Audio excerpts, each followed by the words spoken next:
పోలీస్‌కి ఒక కన్విక్షన్ రావాలంటే, పోలీస్ చేసే పనికి రావాలంటే మీరు సపోర్ట్ కావాలి. ప్రాసిక్యూషన్ మెంబర్‌గా మిమ్మల్ని అనట్లేదు. అవును. టోటల్ వ్యవస్థకి. అవును. ఈ వ్యవస్థకి ఉండడానికి ఆఫీస్ గాని, ఇన్‌ఫ్రాస్ట్రక్చర్ ఉందంటారా? లేదండి. మరి ఎక్కడ కూర్చొని ఎవరితో మాట్లాడాలి మీరు? నేను రిటైర్ అయిపోయే వరకు కూడా నాకు ఛాంబరే లేదు. అయ్యో! అంటే నాకున్నటువంటి వసతులు నేనే కల్పించుకున్నాను. అంటే కోర్టు దగ్గర ఏదో ఒక వరండాలోనో, మెట్లు పక్కనో ఒక స్పేస్ చూపిస్తే చుట్టూ అట్టలతో తడికిల్లా నేను మామూలుగా ఆహ్, ఈ బిల్డింగ్‌లోంచి ఆ ఆఫీస్‌లోకి వెళ్లి ఉద్యోగం చేయాలి. యూ హ్మ్. ఇమాజిన్ హ్మ్. చేశాను. ఆ అట్టలతో కట్టినటువంటి పార్టిషన్. పార్టిషన్‌లో నా ఆఫీసు. నేను జిల్లా కోర్టు పీపీగా రూ. 1,60,000 శాలరీతో రూమ్ లేదు. నా వెహికల్ నాది.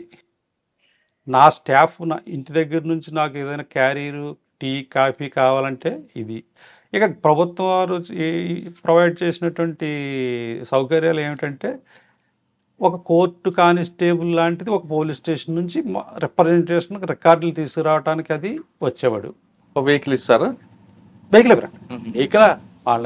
వెహికల్ ఎప్పుడూ లేదు. మరి ఎందుకండి ఆ వ్యవస్థ మీద ప్రభుత్వానికి నిర్లక్ష్యం? ఇప్పుడు ప్రాసిక్యూషన్ డిపార్ట్మెంట్ అనేటువంటిదే నేను జాబ్‌లోకి వచ్చిన చాలా కాలం తర్వాత ఫార్మ్ అయిందండి. హ్మ్. ఇన్‌స్టిట్యూట్ అయింది. దానికి ఇన్‌ఫ్రాస్ట్రక్చర్ ఏమీ లేదు. వారు ఇప్పుడు వాటిని ప్రభుత్వం నుంచి సాధించుకొని, ఇప్పుడు కొత్తగా కట్టిన కోర్టు బిల్డింగ్స్‌లో అంటే ఇప్పటే కోర్టు బిల్డింగ్స్‌లో పీపీలకి, ఏజీపీలకి అంటే ఏజీపీ అంటే సివిల్ సైడ్‌కి చేసి హ్మ్. గవర్నమెంట్ వర్క్ చేసే వాళ్ళకి రూమ్స్, ప్రొవిజన్స్ ఇప్పుడు ఇస్తున్నారు. ఇప్పుడు ఇస్తున్నారు. అప్పుడు అలా అట్టలతో కట్టినటువంటి ఒక పార్టిషన్‌కి ఫ్యాన్ ఒకటి ఆహ్, అదైనా ఫ్యాన్ నేను వేసుకుంటే కరెంటు కోర్టు వారే ఇచ్చేవారు. కరెంటు బిల్ అది ఎప్పుడు నేను కట్టనట్టు లేదు. మిగతాదంతా నా రికార్డులు నేనే మోసుకోవాలి. ఒకవేళ ఇంటికి పట్టుకెళ్ళాలంటే నా కారులో పెట్టుకునే పట్టుకెళ్ళాలి. ఏ కోర్టు కానిస్టేబుల్స్ తెమ్మనమంటే అంటే నా మీద ఉన్నటువంటి భయం వల్లో, భక్తి వల్లో మన ఇంటికి కూడా తెచ్చి అప్పుడప్పుడు ఇచ్చేవారు. అది మీరు అడిగిన ఇన్‌ఫ్రాస్ట్రక్చర్ అంటూ ఏమీ ప్రొవైడ్ చేయలేదండి. ఇప్పుడిప్పుడు ప్రొవైడ్ చేస్తున్నారు. ఓకే. ఇప్పుడు నేను రిటైర్ అయిన సంవత్సరానికే ల్యాప్‌టాప్ లాంటిదేదో ఇచ్చారు. అది మళ్ళీ నేను రిటైర్ అయిన తర్వాత రిటర్న్ చేయటం జరిగిందనుకోండి. ఆ ల్యాప్‌టాప్‌ని ఉపయోగించడం 100కి 90 మంది పీపుల్‌కి చేత కాదు. హ్మ్. ఎందుకంటే ఏ ట్రైనింగ్ లేదు కాబట్టి. నేనెప్పుడు వాడేలేదు. నేనెప్పుడు మీకు ముందే చెప్పింది. నేను పుస్తకంలో రీడింగ్ చేసి నేర్చుకున్న దానికి, వీటికి నేను ఎక్స్‌ప్లోర్ చేసి, గూగుల్‌లో సెర్చ్ చేసి, ఇలాంటివి నేను చేసి, నేను వాటి మీద ఆధారపడనండి. నాకు ఇప్పటికి జర్నల్స్ ఇప్పటికి నా అలవాటు. అప్పుడు కూడా గవర్నమెంట్ వారు జర్నల్స్ ఏమి ఇవ్వలా. నేను సొంతంగానే సంవత్సరానికి ఇన్ని వేలని ఖర్చు పెట్టి జర్నల్స్ తెప్పించుకున్నాను. అది ఇప్పటికీ కంటిన్యూ చేస్తాను. నాకు ఇంట్రెస్ట్ కొలిది నేను చదువుకుంటున్నాను. ఓకే. ఆ జర్నల్. ఇంక ఈ టెక్నాలజీ ప్రభుత్వం వారు ఏమి నాకు ప్రొవైడ్ చేయలేదు. ఓకే. సార్ రిటైర్ అయిపోయిన తర్వాత ఏం చేస్తున్నారు మీరు? రిటైర్ అయిపోయిన తర్వాత నేను ప్రైవేట్ అడ్వకేట్‌గా ప్రస్తుతం ఆహ్, కోర్టుకి వెళ్తున్నానండి. నాకు ఇష్టం వచ్చిన కేసు ఉంటే వెళ్తాను. ఇష్టం లేకపోతే వెళ్ళను. పెన్షన్ వస్తుంది. గవర్నమెంట్ జాబ్ కాబట్టి. హ్మ్. మిగతావి అంటే చాలామంది పోలీసులకి మీరు లీగల్ అడ్వైజర్‌గా ఉండి నేను ఇస్తుంటారు కదా! కాకినాడలో కూడా ఈ జిల్లాలు విభజించడానికి ముందు అఫీషియల్‌గానే నన్ను అపాయింట్ చేసుకున్నారండి.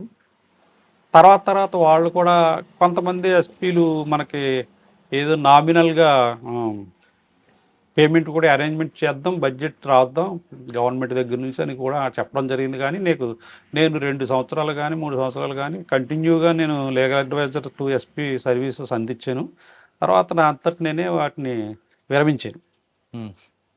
ఇప్పుడు అంటే అనఫిషియల్‌గా అయితే నన్ను చాలా జిల్లాల పోలీసు వారు సంప్రదిస్తారండి. హుహు.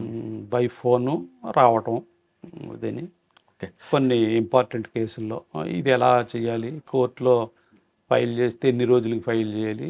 ఇవి ప్లస్ హేబియస్ కార్పస్ లాంటివి పడ్డప్పుడు చాలామంది నా స్నేహితులైనటువంటి పోలీసు వారికి కౌంటర్ అఫిడవిట్లు తయారు చేయటం అనేటువంటిది నాకు మొదటి నుంచి వాటి మీద పట్టు ఉంది కాబట్టి నా దగ్గర రాయించకుండా ఇప్పుడు ప్రస్తుతం అయితే కొత్త నీరు ప్రవేశించింది కాబట్టి పోలీస్ డిపార్ట్మెంట్లో పాతవారంతా ఆ, లేరు, రిటైర్ అయిపోవటాలు జరిగింది కాబట్టి కొత్త చాలామందికి నేను తెలియకపోవచ్చు. ఓకే. తెలుసుకుని వస్తే వెళ్ళండి కూడా, తెలియకపోయినా నేను ఓకే సార్. సార్ ఫైనల్గా చెప్పండి, మీ ప్రొఫెషన్లోకి రావాలనుకున్న ఆస్పిరెంట్స్కి, లా ప్రొఫెషన్లోకి రైట్. మీరు ఇచ్చే మెసేజ్ ఏంటండి?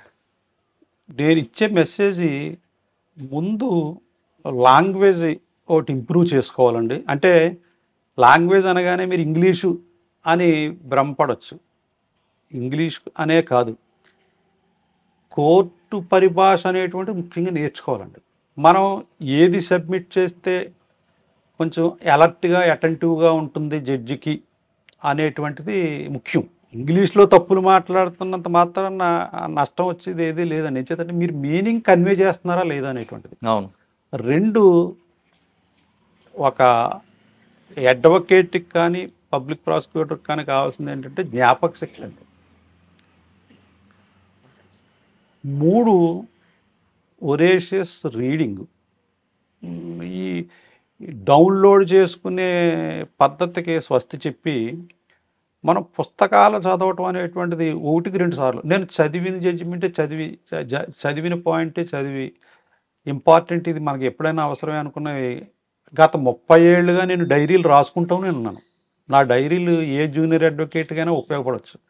అనేక పాయింట్ల మీద నేను జడ్జిమెంట్లు పికప్ చేసి రాస్తాను. వివిధ రాష్ట్రాల జడ్జిమెంట్లు, సెంట్రల్ మన ఎపెక్స్ కోర్టు జడ్జిమెంట్స్, వివిధ రాష్ట్రాల హైకోర్టు జడ్జిమెంట్స్, ఇవన్నీ కూడా నేను రాసుకుంటాను.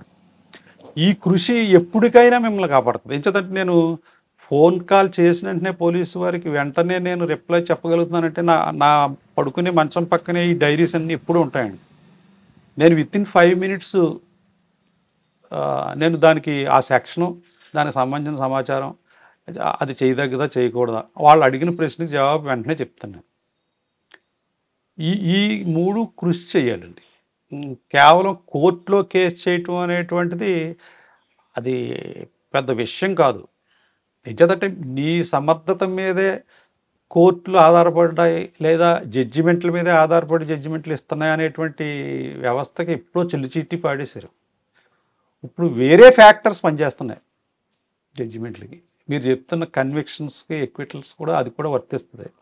అంచేత ఏంటంటే మనం జడ్జిమెంట్ చెప్పేస్తే, మనం జడ్జిమెంట్ ఫైల్ చేస్తే అది చదివి దాని మీద ఆధారపడి జడ్జిమెంట్ చెప్తారు జ్యుడిషియల్ ఆఫీసర్స్ అని అనుకోవటానికి ఏమీ లేదు. ఓకే. అంటే 3 పాయింట్లు నేర్చుకుంటూ రావాలి. దీనికి ఏంటంటే దాన్ని 3 ప్లస్ చేస్తే ఏంటంటే కష్టపడి సబ్జెక్ట్ విషయంలో తరువుగా ఉండాలి అని నా సజెషన్.